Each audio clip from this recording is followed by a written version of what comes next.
বিশ্ব ইজতেমার মাঠ দখলকে কেন্দ্র করে তাবলিগ জামাতের দুই গ্রুপ মাওলানা জুবায়ের ও মাওলানা সাদের অনুসারীদের মধ্যে সংঘর্ষে 4 জন নিহত এবং শতাধিক আহত হয়েছেন।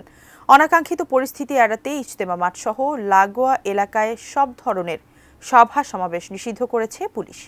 প্রশাসনের সিদ্ধান্ত মেনে বিকেলেই ইজতেমা মাঠ ছাড়েন সাতপন্থীরা। মাহাদি সেকেন্দারের রিপোর্টে বিস্তারিত। মঙ্গলবার দিবাগত রাত ৩টার দিকে রণক্ষেত্রে পরিণত হয় তুরাগ নদীর তীর। আগামী শুক্রবার পূর্ব নির্ধারিত জোর ইজতেমায় যোগ দিতে কামারপাড়া ব্রিজ সহ বিভিন্ন রাস্তা দিয়ে ইজতেমা ময়দানে আসতে থাকেন মাওলানা সাদের অনুসারীরা। তাদের প্রতিহত করতে আগে থেকেই ইজতেমা ময়দান সহ আশেপাশের বিভিন্ন সড়কে অবস্থান করছিলেন মাওলানা জুবায়েরের অনুসারীরা। সাতপন্থীদের দিকে তারা ইটপাটকেল ছুড়তে থাকেন। জবাবে সাতপন্থীরাও পাল্টা ইটপাটকেল নিক্ষেপ করে। এক পর্যায়ে সাতপন্থীরা ইজতেমা ময়দানে ঢুকে পড়লে দুই পক্ষের মধ্যে ব্যাপক সংঘর্ষ শুরু হয়। এতে 4 জন নিহত ও আহত হন শতাধিক। অ্যান্টিব্যাকটেরিয়াল অ্যাডিটিভ যুক্ত সেরা ওয়াটার ট্যাঙ্ক বিশুদ্ধ পানিতে ব্যাকটেরিয়া জন্মাতে দেয় না। কালকে রাত্রে যখন ঢুকছে এখানে দেখছি 3-4 জন পড়ে রয়েছে, মানে রক্তাক্ত করছে আমাদের ভিতরে। দেখেন কেউ উগ্র না, আমরা মুসলমান ভাই ভাই, আমরা এখনো বলছি ওনা আমাদের ভাই।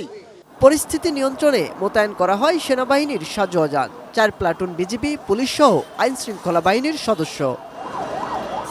এদিকে বিশ্ব ইজতেমার মাঠে হতাহতের ঘটনায় মন্ত্রণালয়ে বৈঠকে বসেন স্বরাষ্ট্র উপদেষ্টা।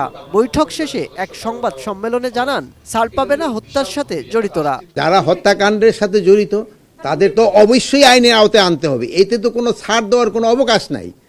খুনিদের তো কোনো অবস্থায় ছাড় দেওয়ার কোনো অবকাশ নাই। আর আমার ভাইয়েরই আজকের ভিতরেই তারা একটা কেস করবেন, মানে যে 4 জন হত্যা হয়েছে তাদের জন্য, এবং তাদের সাথে সাথে আমরা যারা পাবো, মানে যারা প্রকৃত দোষী তাদের আমরা আইনের আওতায় নিয়ে আসবো। বৈঠকের পর তাবলিগ জামাতের দু অংশের প্রতিনিধিরাও কথা বলেন। এখন এখানে সিদ্ধান্ত হয়েছে সরকার নিজ দায়িত্বে মাঠটা নিয়ে নেবেন, কেউ মাঠের মধ্যে থাকবে না। যেহেতু আমরা সকাল ভোর থেকে এখানে আছি, আমরা এখনই ছেড়ে দিচ্ছি, ওনারাও মাঠে ঢুকবেন না, আমরাও মাঠের মধ্যে ঢুকবো না। সাতপন্থীদের ইজতেমা হওয়ার মতো এখন আর কোনো অবকাশ নেই।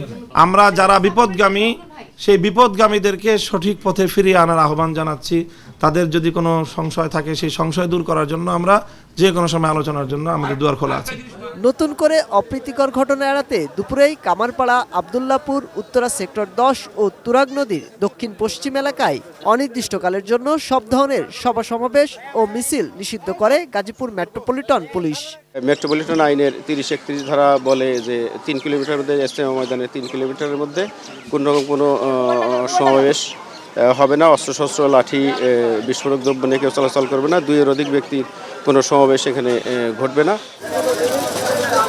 প্রথমে ইজতেমা ময়দান ছাড়তে রাজি না হলেও বিকেলে পুলিশের সিদ্ধান্ত মেনে মাঠ ছেড়ে যান মাওলানা সাদের অনুসারীরা। ভোররাতে রক্তক্ষয়ী সংঘর্ষের পর টঙ্গী, গাজীপুরের বিশ্ব ইজতেমার মাঠ ছাড়ছেন সাতপন্থীরা। মাঠ দখলকে কেন্দ্র করে এই সংঘর্ষের পর মাঠ এখন দখলে স্থানীয় প্রশাসনের। মাহাদি সেকেন্দার, এটিএন নিউজ, টঙ্গী, গাজীপুর।